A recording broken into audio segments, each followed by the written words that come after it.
March is Colorectal Cancer Awareness Month, and a new study shows it is now the leading cause of cancer death in adults under the age of 50. It's a reminder about the importance of early detection and understanding our personal cancer risks. BayCare is taking a proactive approach through the high-risk cancer program.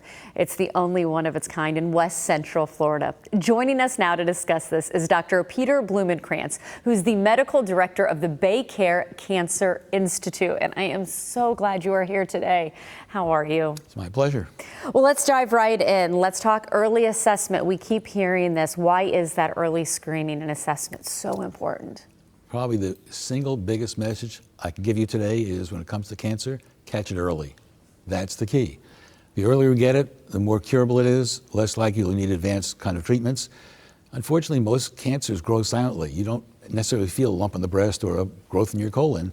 And by the time you get symptoms, maybe later stage when it's hard to cure.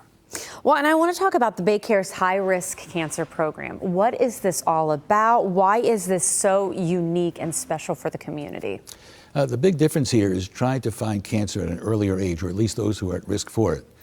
If you think about cancer, you usually develop symptoms or something abnormal on blood work or a scan. By that time, it may be a later stage, even at 3 or perhaps even 4, where it's metastatic.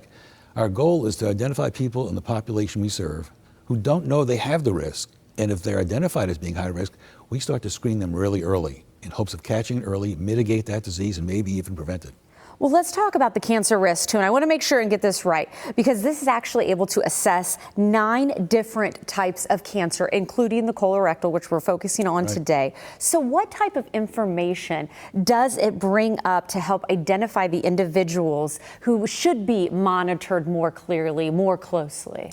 Right. Well, the basis for this is powered by software that you can just scan a QR code. It's free, it's simple, easy, takes a few minutes to take a cancer assessment on your phone that will tell you if you're probably high risk for 9 different common cancers, which include lung, breast, colon, and so on.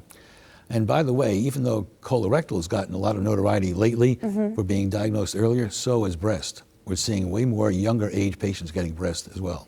So once someone is identified as high risk, then what? Let's talk about the follow-up. Talk about the next steps. So if you take this, and this will be widely available, this QR code, once you take that, it will tell you within a few minutes if you seem to be high risk. Now, it doesn't mean it's necessarily 100% accurate. It has to be followed up. Yeah. But a report will go from that high-risk answer to a nurse practitioner. We have an advanced nurse practitioner with cancer specialty who will get a report of all the high-risk patients, and she will reach out to them, usually within a week. And then it goes from there. So they will probably go into a little more in-depth investigation.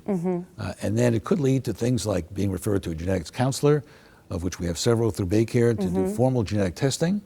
It may be, say, you've had a personal lifestyle issue of being a smoker. Then by age 50, you should probably have a low-dose CT of the lung. So it identifies people before they know they need it and gets them to screening early. And that is, of course, key. Well, Doctor, I'm so thankful that you were able to come in today and share this important information.